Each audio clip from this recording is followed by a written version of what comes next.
মাধ্যমিকের আরেকটি গুরুত্বপূর্ণ এবং চাপের বিষয় হচ্ছে ইতিহাস। অনেক ছাত্রছাত্রীদের ভয়ের বিষয় হচ্ছে ইতিহাস।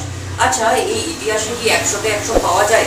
এই ইতিহাসের সামনেই তো সেমেটিকের পরীক্ষা, বিভিন্ন সেমেটিক পরীক্ষা রয়েছে, ফার্স্ট সেমেটিক, সেকেন্ড সেমেটিক। এই সেমেটিক পরীক্ষাগুলোতে কি 40-এ 40 পাওয়া যাবে? টেস্ট পরীক্ষাতে কিভাবে 100তে 100 নাম্বার পাবো এবং স্কুলের মধ্যে একটা ভালো স্কোর করতে পারবো? স্কুলের বাইরেও আমি মাধ্যমিকে কিভাবে ভালো রেজাল্ট করতে পারবো? দেখো, প্রথমেই বলে রাখি, প্রশ্নগুলো সবারই মনের মধ্যে আসবে, কারণ অনেকেই জানো যে ইতিহাস অনেক বড় সাবজেক্ট, অনেক কিছু লিখতে হয়। প্রথমেই ভুল ধারণা তোমাদের একেবারে ক্লিয়ার করে দিয়েছি। ইতিহাসে তোমরা যেমনভাবে ভাবছো যে অনেক লিখতে হবে, অনেক 2-4 পাতা আমাদের 8 নম্বরের প্রশ্নের জন্য লিখতে হবে, এমনটা কিন্তু নয় বস। একটু পড়ে তুমি যদি কনসেপ্ট ক্লিয়ার রাখতে পারো তাহলেই কিন্তু ভালো লিখতে পারবে এবং কম লিখেও নাম্বার তোলা যায়। কম লিখে বলতে, কম লিখে মানে তুমি যদি সঠিক তথ্যটা দাও, তোমার কাছে যেটা চেয়েছে, ঠিক আছে, তোমার কাছে যেটা চেয়েছে তুমি যদি সেই তথ্যটা দিতে পারো, তাহলে তুমি 2 পাতা লিখেও 8-এর মধ্যে 7 তুলতে পারবে।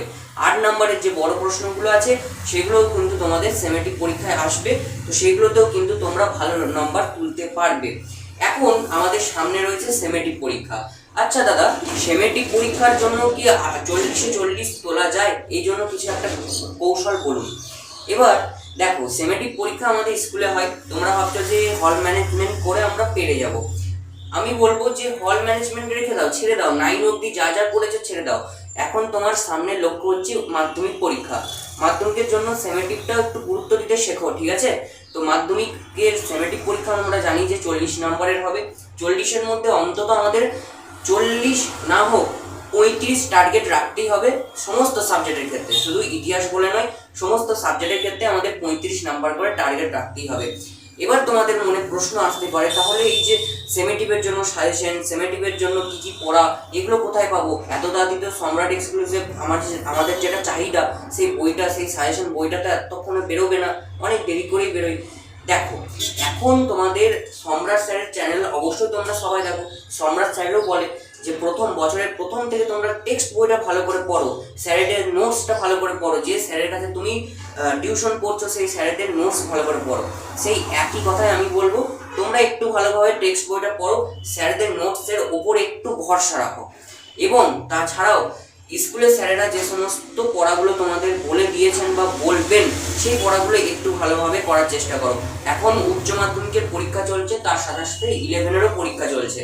এখন তোমাদের নিশ্চয়ই বেশিরভাগ স্কুলে ছুটি চলছে, তো এই ছুটির মধ্যে একটু পড়াগুলো ভালো করে রেডি রাখো।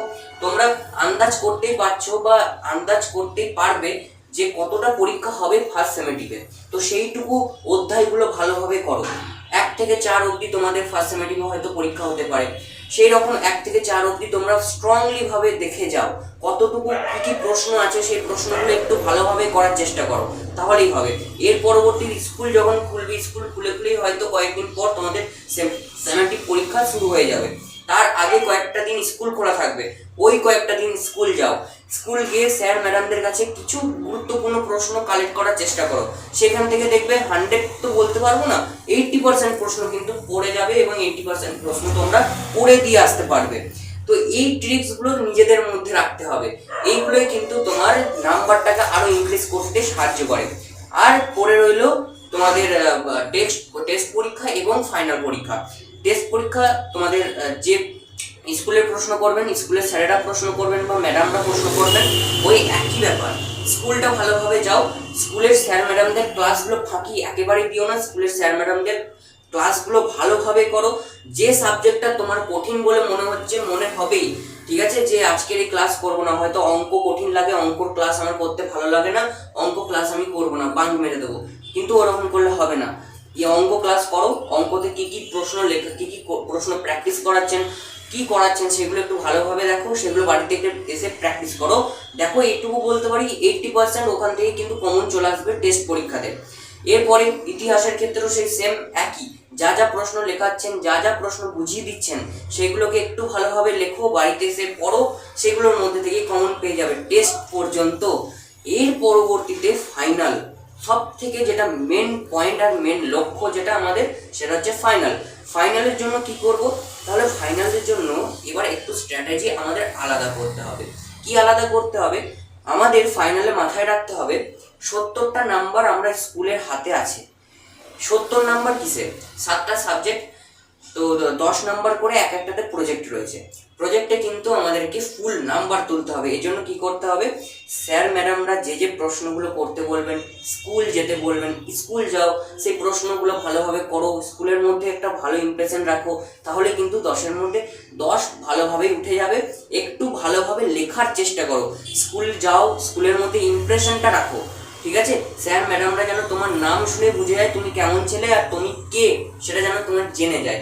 স্কুল কামাই করে লাভ হবে না, কয়েকটা দিন স্কুল যাও, ভালোভাবে স্কুল গেলেই সমস্তটাই হয়ে যাবে। আর শেষ কথা যেটা হচ্ছে, স্যারেদের নোটস ফলো করো। আমিও তোমাদের জন্য নোটস দিচ্ছি, কোন কোন প্রশ্নগুলো গুরুত্বপূর্ণ সেগুলো বলে দিচ্ছি, ঠিক আছে? আগের ভিডিওতে তোমাদের 2 নম্বরের কতগুলো প্রশ্ন বলে দিয়েছিলাম, সেই প্রশ্নগুলো, এবং 4 নম্বরেরও কতগুলো প্রশ্ন বলে দিয়েছিলাম প্রথম অধ্যায় থেকে। ভিডিওটা যদি না দেখে থাকো অবশ্যই আমার চ্যানেলে গিয়ে দেখে নিতে পারো। এবার তার পরবর্তীতেও স্যার এই যে কয়েকটা দিন সেমেটিভের আগে রয়েছে, এই সেমেটিভের এই কয়েকটা দিন পরে কি আদৌ 40-40 বা 40-এর মধ্যে 35 কি তোলা যায়? অবশ্যই যায়। তোমরা যদি এই কয়েকটা দিন ভালোভাবে পড়ো, টার্গেট নিয়ে যদি পড়ো, দেখো 40-এর মধ্যে পরীক্ষা, ঠিক আছে?